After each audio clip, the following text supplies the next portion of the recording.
I have to say, at 37 years old, a game of that magnitude, Arsenal, the league champions, 92nd Wrexham, I think that will live for me forever. The strike itself, even though I watch it 10 times every day now, it gets better every time. It was one of them days that it made world news. I think it made the papers in New Zealand. I heard, and as far as I've got family in the States, they were sort of talking about it. I said to Wayne, pass me the ball initially. Then I said, no, get out of the way, I'm just going to smash it. And obviously, I took one on a Thursday afternoon in training with great power with a 5-yard run-up, so I tried the same process, and obviously that didn't go in the training ground, but it went in the game, which was the most important thing to do.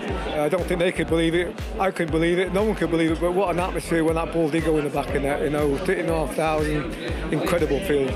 When you go out and play with freedom like that, and you're not scared, or you're not afraid to do things on a pitch, I think there's always a chance that something will happen. And we kept on plugging away. We got the equaliser, obviously, with Mickey firing, probably one of the best free kicks you'll see.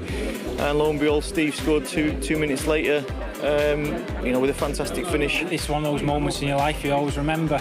Obviously, the opportunity came a couple of minutes later, and I managed to take it. Right place, right time, I think. So. It's fantastic. Like I said, it was absolutely superb for the whole town as well. I gave my shit away after the game. I wish I didn't. Be worth a few bob now, but yeah, I've got the memories on that. That's for sure. But as I said, it's a great for the club as well. Great for the history of the club as well. That we always get mentioned, even after 25 years of it. I love it.